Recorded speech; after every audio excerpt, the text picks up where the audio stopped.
तो नमस्कार मेरे प्यारे दोस्तों, आप देख रहे हैं आप ही का अपना प्यारे विद पीसी यूट्यूब चैनल और मैं आपका साथी आपका दोस्त प्रीतम प्यारे। दोस्तों अविवाहित और विधुर पेंशन को लेकर बड़ी खुशखबरी है। प्रोसेस आ चुकी है कि आपकी पेंशन किस प्रकार बनने वाली है। तो चलिए दोस्तों वीडियो को शुरू करते हैं और आपको बताते हैं कि आपकी अविवाहित यानी अनमैरिड पेंशन, विधुर यानी विडोर पेंशन कैसे बनने वाली है। तो दोस्तों आपको तो पता ही है कि हरियाणा सरकार ने पहले ही ऐलान कर दिया था कि आपकी जो अनमैरिड और विडोवर पेंशन है वो भी अब आपको मिलनी शुरू हो जाएगी। यानी जिस पुरुष की शादी नहीं हुई है या जिस पुरुष की पत्नी की मृत्यु हो गई है उसे भी पेंशन दी जाएगी। और दोस्तों अब जो पेंशन है वो जल्द से जल्द अनमैरिड और विधुर पेंशन खाते में आने वाली है।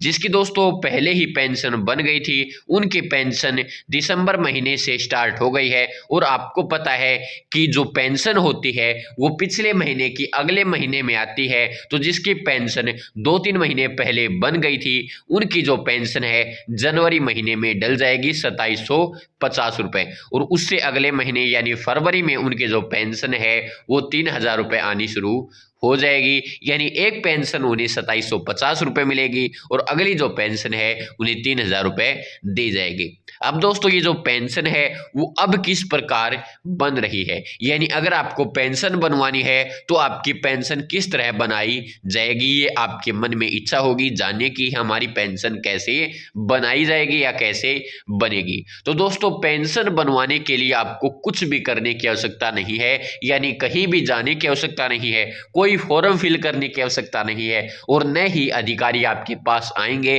पेंशन बनाने के लिए। आपकी जो पेंशन है वो पूरी तरह से ऑटोमेटिक मोड पर बनने वाली है। वो कैसे बनेगी? तो दोस्तों आपकी जो पेंशन है वो अपने आप फैमिली आईडी के माध्यम से बनाई जाएगी। जो भी डेटा आपकी फैमिली आईडी में मौजूद होगा उसके आधार पर जो आपकी पेंशन है वो बनाई जाएगी। अब दोस्तों आपको तो पता ही होगा कि आपकी फैमिली आईडी बनी हुई है या नहीं। तो दोस्तों अगर आपकी फैमिली आईडी आपने नहीं बनवा रखी तो फैमिली आईडी बनवा लीजिए। अगर आपकी फैमिली आईडी बनी हुई है तो सबसे पहले आपको अपनी फैमिली आईडी में ये चेक करना है या ये चेक करवाना है कि आपकी फैमिली आईडी में कितनी इनकम वेरीफाई है।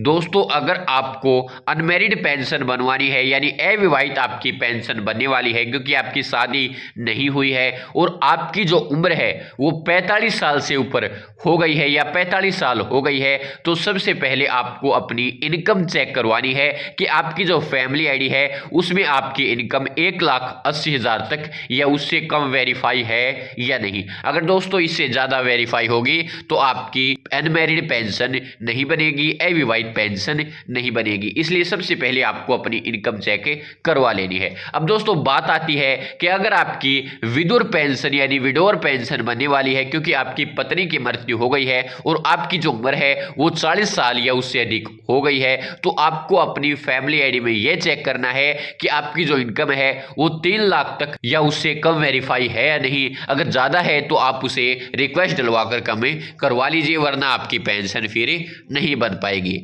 अब दोस्तों बात आती है दूसरी कि आपको अब अपनी फैमिली आईडी में यह चेक करना है कि आपकी जो डेट ऑफ बर्थ है यानी जन्म तिथि है वो ठीक है या नहीं। अगर गलत है तो उसे भी आपको ठीक करवा लेना है, वरना फिर आपकी जो पेंशन है वो नहीं बन पाएगी। अब दोस्तों तीसरी बात आती है, अब आपको अपनी फैमिली आईडी में यह चेक करना है कि आपकी फैमिली आईडी में आपका बैंक अकाउंट जुड़ा हुआ है या नहीं। अगर जुड़ा हुआ नहीं है तो आप उसे जुड़वा लीजिए, अगर जुड़ा हुआ है और वह गलत है तो उसे ठीक करवा लीजिए। अब दोस्तों आपको अपनी फैमिली आईडी में एक एज प्रूफ डॉक्यूमेंट अपलोड और कर देना है जिससे आपकी पेंशन बनने में कोई समस्या न हो। दोस्तों ये सभी डिटेल ऐड करने के बाद आपको ये भी चेक कर लेना है कि आपकी फैमिली आईडी में आपका नाम, आपके पिता का नाम, आपकी माता का नाम, आपकी कास्ट कैटेगरी और आपकी जितने भी जानकारियां हैं वो सही से मौजूद है या नहीं। इसके अलावा दोस्तों सबसे इंपॉर्टेंट जो चीज है वो है आपका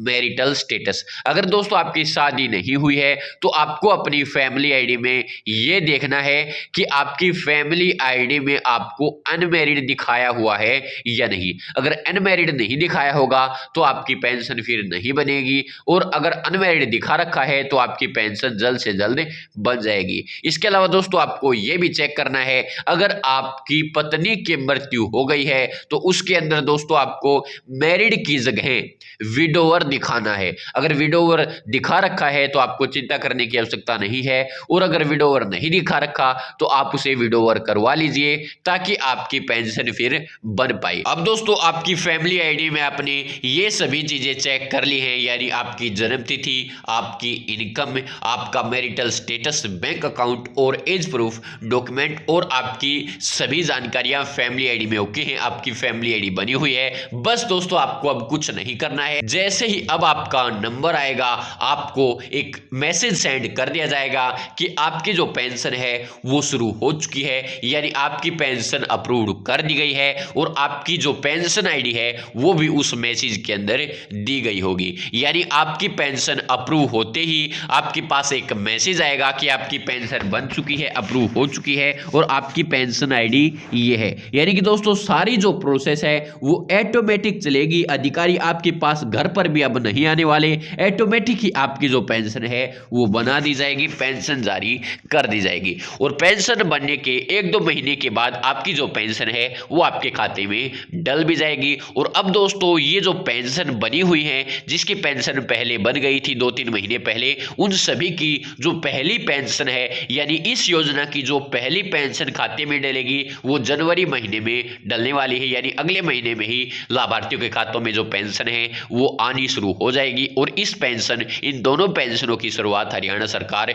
खाते में डलने की कर देगी। अब दोस्तों आप ये चेक करना चाहते हैं कि आपकी पेंशन बनी हुई है नहीं, अगर सरकार ने बना दी है तो आपको वहां पर रिकॉर्ड मिल जाएगा। तो दोस्तों वह आप चेक कैसे कर सकते हैं, यानी पेंशन का स्टेटस, तो उससे संबंधित मैंने पहले ही वीडियो बना रखी है, उस वीडियो का लिंक आपको इस वीडियो के डिस्क्रिप्शन बॉक्स में मिल जाएगा, जिसकी मदद से आप अपना स्टेटस चेक कर पाएंगे। इसके अलावा दोस्तों आप अपनी फैमिली आईडी में अपनी सभी डिटेल्स कैसे चेक कर सकते हैं, तो दोस्तों इसके लिए आपको परिवार पहचान पत्र की वेबसाइट पर जाकर सिटीजन लॉगिन ऑप्शन के माध्यम से अपनी फैमिली आईडी को लॉगिन करना होगा। लॉगिन करने के बाद आप अपनी डिटेल वहां पर सभी चेक कर सकते हैं कि आपकी कितनी इनकम वेरीफाई है, आपकी जन्म तिथि ठीक है या नहीं, आपका जो मैरिटल स्टेटस है वो फैमिली आईडी के अंदर क्या दिखा रखा है, आपका कौन सा बैंक अकाउंट आपकी फैमिली आईडी से जुड़ा हुआ है, अगर वह गलत है तो वहां से ही आप उसे ठीक है कर सकते हैं, इनकम की रिक्वेस्ट लगा सकते हैं। तो दोस्तों साइट का जो लिंक है मैं आपको वीडियो के डिस्क्रिप्शन बॉक्स में दे दूंगा, जिसकी मदद से आप सीधे वेबसाइट पर जा पाएंगे और अपनी फैमिली आईडी को लॉगिन करके सभी जानकारी चेक कर पाएंगे। वरना दोस्तों आप अपने नजदीकी सीएससी सेंटर पर जाकर भी अपनी समस्या का समाधान करवा सकते हैं, अपनी सभी जानकारियों को चेक करवा सकते हैं, अगर गलत है तो उन्हें ठीक करवा सकते हैं। तो धन्यवाद दोस्तों, यही जानकारी आपको देनी थी। अगर जानकारी में आपको कोई कमी लगी हो तो उसके लिए दिल से माफी चाहता हूं, आगे से आपको और भी अच्छी और बेहतरीन वीडियो देखने के लिए मिल जाएगी। दोस्तों अगर आपको वीडियो पसंद आई हो तो वीडियो को लाइक करना, शेयर करना, चैनल को सब्सक्राइब करके घंटी के बटन को दबा लेना, ताकि जो भी मैं वीडियो डालूं उसका मैसेज या नोटिफिकेशन आप तक पहुंच पाए, हर वीडियो को आप देख पाए, कोई भी नई और अच्छी जानकारी आपसे मिस न हो। तो धन्यवाद दोस्तों, जय जय भारत, जय हरियाणा, जय जवान जय किसान। धन्यवाद मेरे प्यारे दोस्तों।